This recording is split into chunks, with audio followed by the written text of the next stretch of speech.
પૂરા સમની ગામે એક જ કોમના બે પરિવારો વચ્ચે ઝઘડો, જાનને ખતરો, મહેસૂલ ઉભા થતા ભોગ બનનાર પરિવાર પોલીસ મથકે દોડી આવ્યો।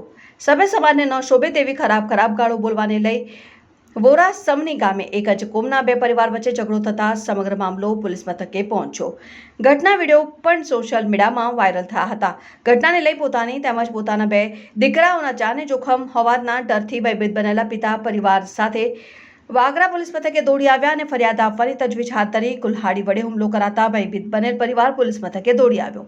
બનાવ અંગે સૂત્રો થકી પ્રાપ્ત માહિતી અનુસાર આજરોજ સવારના સમયે વાગરા તાલુકાના વોરા સમની ગામે રહેતા ઉસ્માન યાકુબ ચેતનના ઘરે કુરબાની હોય તે વેળાએ ગામના જ એક સમયે ત્યાં આવી સભ્ય સમાજને ન શોભે તેવા જાહેરમાં વિભત્સ શબ્દો ઉચ્ચારવા લાગ્યા હતા, જેને લઈ વાતાવરણ તંગ બન્યું હતું ને ઉસ્માનભાઈએ અપશબ્દો બોલવાની ના પાડતા સામાભાઈ કુલ્હાડી લઈ તેઓને મારવા દોડી આવ્યા હોવાનો આક્ષેપ કરાયો હતો। જોકે ઉપસ્થિત લોકોએ તેઓને હુમલાથી બચાવ્યા હતા અને મામલો વધુ ગરમાતા ઉસ્માન ચેતનના વહેલી પરોઢે પરિવાર સાથે વાગરા પોલીસ મથકે દોડી આવીને ન્યાયની માંગ કરી હતી।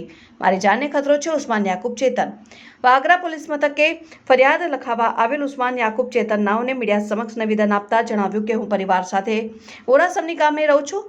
સવારે મારા ઘરે કુરબાનીનો પ્રોગ્રામ હતો, તે વેળાએ મારા જ કુટુંબના એક ઈસમ જો ચરસ અને દારૂનું સેવન કરે છે, તેઓને ગાળો બોલવા સિવાય અન્ય કોઈ કામ જ નથી। તેઓ ત્યાં આવી ખરાબ ગાળો બોલવા લાગ્યા હતા અને કુલ્હાડી વડે મારા ઉપર હુમલો કર્યો હતો, પરંતુ ત્યાં હાજર ગ્રામજનોએ મને ત્યાં તેઓના હુમલાથી બચાવ્યો હતો। તદુપરાંત મારા ઘરની વહુ પણ તેઓને હાથ નાખવાની કોશિશ કરી હતી, જેવા ગંભીર આક્ષેપો કર્યા હતા। જોકે મેં હાથ ન ઉપાડી પરિવાર સાથે સીધો પોલીસ મથકે દોડી આવ્યો। મારા છોકરાની વાઈફ પણ ફરિયાદ લખાવે છે, હું પણ મારા બંને છોકરા અને મારી જાનને પણ ખતરો હોવાથી સેફટી માટે ફરિયાદ લખાવું છું। સમગ્ર ઘટનાના રેકોર્ડિંગ પણ મેં પોલીસ મથકે આપ્યા છે।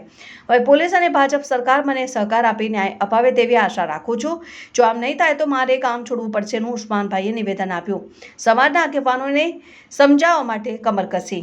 વોરા સમની ગામ ખાતે એક જ કોમના બે પરિવાર વચ્ચે થયેલ ઝઘડાની વાત વાયુવેગે ગામમાં પ્રસરતા સરપંચ સહિત સમાજના આગેવાનો પણ તાબડતોબ વાગરા ખાતે દોડી આવ્યા। પોલીસ મથકે ધામા નાખ્યા અને ભોગ બનનાર પરિવાર સાથે વાર્તાલાપ કરી તેઓને સમજાવી સમગ્ર મામલો થાળે પાડવાના પ્રયાસો કરી રહ્યા છે તેવી માહિતી જણાઈ સૂત્રો થકી જાણવા મળી રહી છે। જો કે આ લખાઈ રહ્યું છે ત્યાં સુધી પોલીસ ફરિયાદ વિશે કોઈ માહિતી સાંપડી ન હતી। રિપોર્ટર અભિષેક સૈયદ, વોરા સમની, વાગરા, તહેલકા ન્યૂઝ। શું નામ તમારું? મારું નામ ઉસ્માન યાકુબ ચેતન, મારે રહેવું વોરા સમની, તાલુકા વાગરા, જિલ્લા ભરૂચ। મારા ઘેર કુરબાનીનો પ્રસંગ હતો ને મારા જ ઘરનો વ્યક્તિ સલીમ ચેતન આખો દિવસ દારૂ પીએ અને ચરસ પીએ ને બસ બીજું લડવા સિવાયનું, ગાળો બોલવા સિવાયનું કોઈ ધંધો નહીં। ગાળો ઓવર લિમિટ બોલતો હતો એટલે મારી પાસે તેનું રેકોર્ડિંગ છે, મેં પોલીસ સ્ટેશને રેકોર્ડિંગ જમા કરાવેલું છે। હવે એ ભાઈ ડાયરેક્ટ સીધો મને કવાડી લઈને મારવા આવ્યો ને મારા છોકરાની વાઈફની ઉપર હાથ નોખવાની ટ્રાય કરી।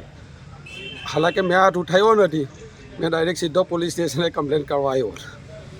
મારા બંને એફઆઈઆર પોલીસ સ્ટેશને હું નોંધાવું કે મારા છોકરાની વાઈફ એક નોંધાવે ને મારી જાન પર ખતરો છે। મારા બે છોકરા છે, તેમને જાનનો ખતરો છે। આની સેફટી માટે મેં આ પોલીસ સ્ટેશને ફરિયાદ કરી રહેલો છે, કેમ કે મારી એટલી તાકાત નથી કે હું હોમાને મારી શકું, કેમ કે મારો કોઈ એવો વિષય જ નથી કે ભાઈ ચાલો મારે લડાઈ ઝઘડો, એનાથી હું સડન 100 કિલોમીટર છેટો હોય, પણ આ માણસ મને હોમી ચાલીને આવીને હેરાનગતિ કરી રહેલો છે ને જાનથી મારવાનો મને પૂરેપૂરો એ કરે કે એક વખત કવાડી લઈને અત્યારે આવ્યા, ગામના વ્યક્તિ અટાટટી મેં પકડી લીધા। અગર જો ગામના વ્યક્તિને પકડ ન તો એ કવાડીનો હુમલો મારી ઉપર કરી શકે ને એ રેકોર્ડિંગ ઓલરેડી મારી પાસે છે।